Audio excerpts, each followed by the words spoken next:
Hello दोस्तों, आप सभी का मेरे YouTube channel GK comma math by SK में स्वागत है। पिछले वीडियो में हमने मोहम्मद गोरी तक पढ़ाया था। आज हम कुतुबुद्दीन ऐबक से पढ़ेंगे। इस वीडियो को आप लास्ट तक देखिएगा। कुतुबुद्दीन ऐबक 1206 में गद्दी पे बैठा और 1210 में इसकी मृत्यु हो गई।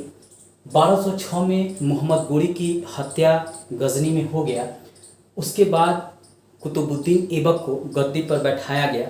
यह भी गुलाम था किसका? कुतुबुद्दीन ऐबक गुलाम था गोरी का। 24 जून 1206 में यह दिल्ली की गद्दी पर बैठा, लेकिन इसने अपनी राजधानी लाहौर को बनाया, दिल्ली को नहीं बनाया। यह गुलाम वंश का संस्थापक था और तुर्क शासक इसको माना जाता है। भारत में जो प्रथम शासन स्थापित हुआ था वह कुतुबुद्दीन ऐबक के द्वारा ही स्थापित हुआ था, क्योंकि मोहम्मद गोरी भारत में केवल धन प्राप्ति के मतलब से ही यहाँ पे आक्रमण किया था, लेकिन इसने यहाँ पे अपनी राज्य ही स्थापित कर लिया यहाँ के स्थानीय शासक को हटाकर। इसने कुतुब मीनार की भी नींव डाला। इसने एक संत थे ख्वाजा कुतुबुद्दीन बख्तियार काकी, इसी के नाम पे यह कुतुब मीनार का नींव डाला गया जी। लेकिन इसको पूरा जो है इल्तुतमिश ने करवाया था अंतिम रूप से। कुतुबुद्दीन ऐबक ने इसकी नींव डाली, लेकिन इसको पूरा इल्तुतमिश ने करवाया था। अजमेर में इसने 2.5 दिन का झोपड़ा का मस्जिद का निर्माण कराया। कई बार प्रश्न पूछता है कि 2.5 दिन के झोपड़ा मस्जिद का निर्माण किसने कराया था अजमेर में? तो कुतुबुद्दीन ऐबक ने करवाया था। इसने दिल्ली में भी कुब्बत उल इस्लाम मस्जिद का निर्माण कराया। कई बार प्रश्न पूछता है, खासकर पीसीएस में, एसएससी बैंकिंग रेलवे में कई बार यह पूछा गया है कि दिल्ली में कुब्बत उल इस्लाम मस्जिद का निर्माण किसने कराया? तो ऐबक ने कराया। इसको याद रखिएगा। इसने उपाधि लिया था लाख बख्श की। इसको उपाधि इसलिए दिया गया था क्योंकि यह लाखों का दान करता था, मतलब यह ज़्यादा दान पुण्य करता था, इसीलिए इसको लाख बख्श की उपाधि दिया गया था। इसके अलावा इसको मलिक और सिपह सलार की भी उपाधि दिया गया था। कारण था कि उस समय इसने सुल्तान की उपाधि नहीं लिया। लोगों का सहयोग प्राप्त करने के लिए, यहाँ के अमीरों का सहयोग प्राप्त करने के लिए इसने मलिक और सिपह सलार की उपाधि लिया था। ऐबक का ही एक सेना नायक था बख्तियार खिलजी, जिसने नालंदा विश्वविद्यालय को ध्वंस किया था। मतलब नालंदा विश्वविद्यालय जो बौद्धों का केंद्र था, शिक्षा का केंद्र था, जो बिहार में पड़ता है, उसमें इसने आग लगा दिया था बख्तियार खिलजी ने, और लाखों हजारों बौद्धों की इसने हत्या किया था। कई बार बीपीएस में प्रश्न पूछता है कि नालंदा विश्वविद्यालय को किसने ध्वस्त किया था? तो याद रखिएगा बख्तियार खिलजी ने, और यह सेना नायक था कुतुबुद्दीन ऐबक का। कई बार प्रश्न पूछता है कि बख्तियार खिलजी किसका सेना नायक था? तो कुतुबुद्दीन ऐबक का था। ऐबक की मृत्यु 1210 में चौगान खेलते समय घोड़े से गिरकर हुई थी। बार बार प्रश्न पूछा जाता है कि ऐबक की मृत्यु कैसे हुई थी? तो चौगान खेलते समय घोड़े से गिरकर 1210 में इसकी मृत्यु हो गई थी, और इसे दफनाया गया था, मतलब मृत्यु के बाद इसे दफनाया गया था लाहौर में। यह कई बार पूछा जाता है। इसके बाद इसका पुत्र जो है आराम शाह शासक बना। वह केवल 8 महीनों तक ही शासक बन पाया, क्योंकि आराम शाह को हराकर इल्तुतमिश ने दिल्ली की गद्दी प्राप्त कर लिया था। और इल्तुतमिश जो है कुतुबुद्दीन ऐबक का दामाद और गुलाम था। इसी ने इसके पुत्र को हराया और इसकी हत्या कर दिया और खुद दिल्ली का शासक बन गया। इसने अपनी राजधानी जो है लाहौर से हटाकर दिल्ली ले आया। कारण था कि लाहौर के जो अमीर थे वह इसके खिलाफ थे, इसीलिए वहाँ विद्रोह न हो, इसीलिए अपनी इसने राजधानी दिल्ली ले आया। और यह इलबरी तुर्क था। कई बार पूछता है कि इल्तुतमिश किस वंश का था? तो इलबरी तुर्क था, यह भी याद रखिएगा। इसने हौज ए सुल्तान का निर्माण किया था। कई बार प्रश्न पूछता है कि हौज ए सुल्तान का निर्माण किसने कराया था? तो इल्तुतमिश ने हौज ए सुल्तान का निर्माण कराया था। 1229 ईस्वी में इसने बगदाद के खलीफा से सुल्तान पद की वैधता लिया। कारण ये था कि इसने आराम शाह को जब हराया तो कई अमीर इसके विरोधी थे, इसीलिए जनता का सहयोग प्राप्त करने के लिए इसे बगदाद के खलीफा से सुल्तान पद की वैधता को प्राप्त करना पड़ा था।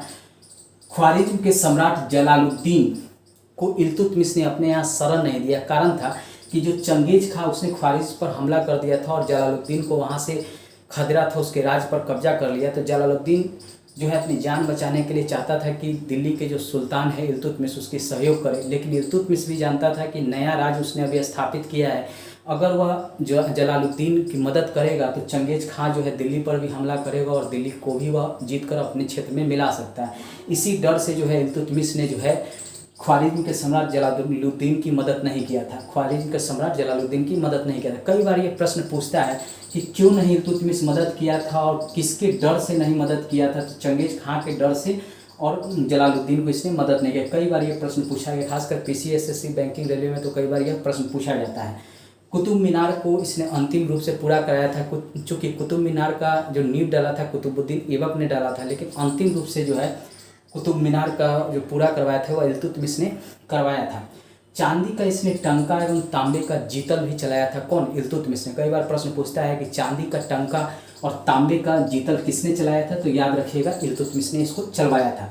इक्ता प्रणाली की शुरुआत किया था इल्तुतमिश ने। इक्ता प्रणाली होता है कि कोई नए क्षेत्र को अपने सेना नायकों को भेजता था जीतने के लिए और वहाँ का उसे प्रशासक नियुक्त कर देता था, और बाद में जो वहाँ से कर प्राप्त होता था उसमें से कुछ कर जो है केंद्र को भेजा जाता था, और जो कर प्राप्त होता था उस पर उसके जो सेना नायक हैं वहाँ प्रशासन करते थे, वह उसी को कहा जाता था इक्ता प्रणाली। इसने दिल्ली के अमीरों का दमन किया था, जो आराम शाह के सहयोगी थे जो अमीर, उनका इसने दमन किया था। 40 गुलामों का सरदारों का इसने संगठन बनाया था जिसे तुर्क ए चहलगानी कहा जाता है। हमेशा प्रश्न पूछा जाता है कि तुर्क ए चहलगानी का गठन किसने करवाया था, तो इल्तुतमिश ने ही तुर्क ए चहलगानी को गठित किया था। 1236 ईस्वी में इल्तुतमिश की मृत्यु हुई थी। कई बार प्रश्न पूछता है कि इल्तुतमिश की मृत्यु कब हुई थी, तो 1236 ईस्वी में इल्तुतमिश की मृत्यु।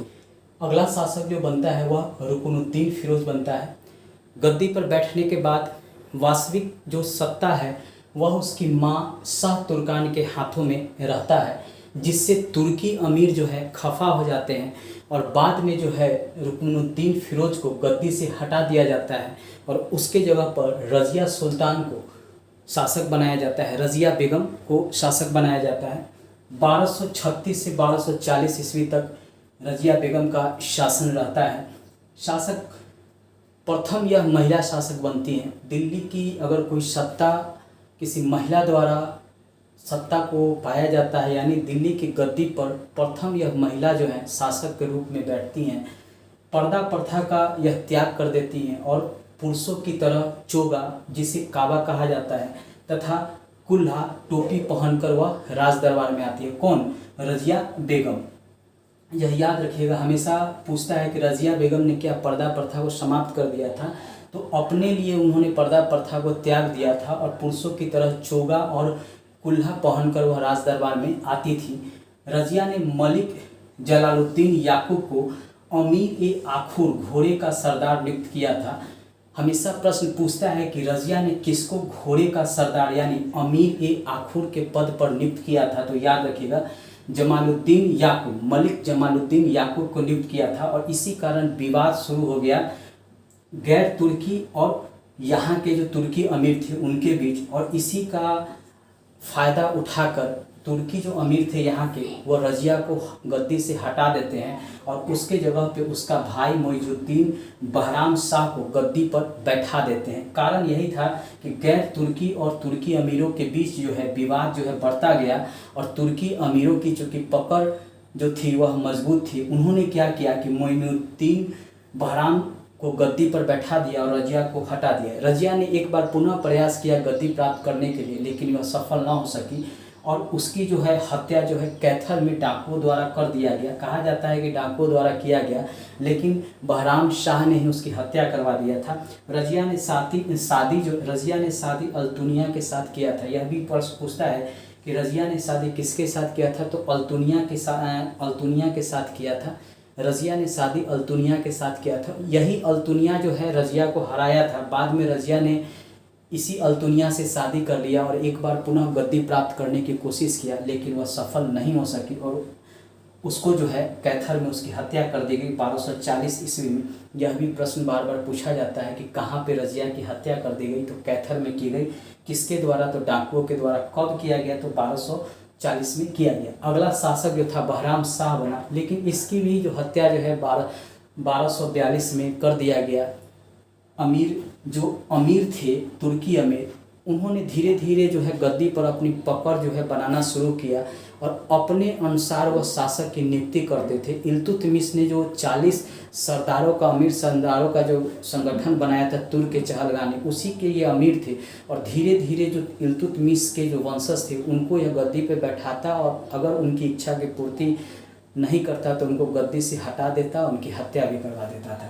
बहराम शाह के भी हत्या करवा दिया। उसके बाद बना अगला शासक अलाउद्दीन मसूद शाह 1242 में। इसको भी 1242 में जब यह दिल्ली पर बैठा, गद्दी पर बैठा, तो 1246 में बलबन जो है षड्यंत्र करके अलाउद्दीन मसूद शाह को भी गद्दी से हटा दिया और बलबन ने नसीरुद्दीन महमूद को गद्दी पर बैठाया और उससे अपनी इसने पुत्री का विवाह बलबन ने कर दिया। क्योंकि बलबन जो है उस समय तुर्की अमीर था और इसकी पकड़ जो है काफ़ी अधिक थी और इसने इसी का फ़ायदा उठाया और बलबन ने अपने हित के लिए नसीरुद्दीन महमूद को गद्दी पर बैठाया, अपनी पुत्री का विवाह भी कर दिया। नसीरुद्दीन महमूद ने बलबन को उल्गू खां की उपाधि भी दिया। चूँकि इसी ने गद्दी पर बैठाया था बलबन ने, तो इसे उल्गू खां की उपाधि दिया। मिन्हाजुद्दीन सिराज ने अपने तबकात ए नासिर में नसीरुद्दीन महमूद के बारे में वर्णन किया है। कई बार पूछा जाता है कि मिन्हाजुद्दीन सिराज ने तबकात ए नासिर में किस सुल्तान के बारे में वर्णन किया है, तो याद रखिएगा नसीरुद्दीन महमूद के बारे में बताया है। इसी के समय यह लिखा गया था। इसके समय में वास्तविक सत्ता जो है बलबन के हाथों में ही था। बलबन को मुमलकात का पद दिया गया था, नायब मुमलकत का पद दिया गया था। किसके द्वारा? नसीरुद्दीन महमूद के द्वारा। इमादुद्दीन रिहान बलबन का विरोधी था। कहा जाता है कि जो यह इमादुद्दीन रिहान था पहले हिंदू था, हिंदू से कन्वर्ट होकर मुस्लिम बना था और यह बलबन का काफ़ी विरोधी था, लेकिन बाद में जो है बलबन ने इसकी रिहान की भी हत्या करवा देता है। 1265 ईस्वी में नसीरुद्दीन महमूद की मृत्यु हो गई। उसके बाद दिल्ली के गद्दी पर बलबन स्वयं शासक बन गया, मतलब दिल्ली की गद्दी को बलबन ने प्राप्त कर लिया बना। बलबन का वास्तविक नाम बहाउद्दीन था। हमेशा प्रश्न में पूछता है कि बलबन का वास्तविक नाम क्या था, तो बहाउद्दीन था। इल्तुतमिश का यह गुलाम था। कौन? बलबन इल्तुतमिश का गुलाम था। तुर्क ए चहलगानी का विनाश जो है बलबन ने ही किया था। तुर्क ए चहलगानी का गठन जो है इल्तुतमिश ने किया था, लेकिन अंतिम रूप से इसको समाप्त जो है बलबन ने किया था। बराबर प्रश्न पूछा जाता है। मंगोल के आक्रमण से दिल्ली की रक्षा बलबन ने किया था। मंगोल बार बार दिल्ली पर आक्रमण कर रहे थे। बलबन के समय में भी मंगोल ने आक्रमण किया, जिससे इसने सुरक्षा किया था दिल्ली पर। 1266 ईस्वी में दिल्ली की गद्दी पर बलबन बैठा था। राज दरबार में सिजदा और पैगोस की शुरुआत की। सिजदा पूछता है कि सिजदा और पैगोस की शुरुआत किसके समय में किया गया था, तो बलबन के समय में किया गया था। फारसी रीति रिवाज से नौरोज को शुरू किया था। नौरोज नामक त्यौहार जो है फारसी रीति रिवाज से इसने राज दरबार में शुरू करवाया था। किसने? बलबन ने। विरोधी के प्रति यह लौह एवं रक्त की नीति को अपनाया था। कई बार प्रश्न पूछता है कि कौन लौह एवं रक्त की नीति को अपनाया था, तो याद रखिएगा बलबन ने विरोधी के खिलाफ जो है लौह एवं रक्त की नीति को अपनाया था। और लौह एवं रक्त की नीति जो है पर्सा के जो बिस्मार्क थे उन्होंने भी अपनाया था। यह भी याद रखिएगा, वर्ल्ड हिस्ट्री में हम उसको पढ़ेंगे। बलबन के दरबार में फारसी के प्रसिद्ध कवि अमीर खुसरो और अमीर हसन रहते थे। बराबर प्रश्न पूछता है कि बलबन के दरबार में फारसी के प्रसिद्ध कौन दो कवि रहा करते थे, तो अमीर खुसरो और अमीर हसन रहा करते थे। राम वंश का अंतिम शासक शमसुद्दीन कैमूर्स था। इसके बारे में हमेशा ही प्रश्न पूछा जाता है कि अंतिम शासक गुलाम वंश का कौन था, तो शमसुद्दीन कैमूर्स था। इसको याद रखिएगा। अगला जो है हम खिलजी वंश के बारे में नेक्स्ट वीडियो में पढ़ेंगे। दोस्तों, अगर यह मेरा वीडियो पसंद आ रहा हो तो मेरे चैनल को सब्सक्राइब कर घंटी को जरूर दबा लीजिएगा। दोस्तों को भी शेयर कीजिएगा। फेसबुक, व्हाट्सएप, इंस्टाग्राम पर भी शेयर कीजिएगा। जो ये मैं आपको बताता हूँ इससे प्रश्न जो है हमेशा पीसीएस में, एसएससी, बैंकिंग, रेलवे में या कोई भी कॉम्पिटिटिव एग्जाम में पूछे जाएंगे। खासकर बीपीएससी का फॉर्म आने वाला है, बिहार दरोगा का फॉर्म आ चुका है। उसमें जो है अगर जीके सेक्शन से प्रश्न पूछा जाएगा तो मेरे वीडियो से भी वहाँ प्रश्न जरूर आएगा। इसलिए मेरे वीडियो को ज़्यादा से ज़्यादा देखिए और दोस्तों को भी शेयर कीजिए। धन्यवाद दोस्तों।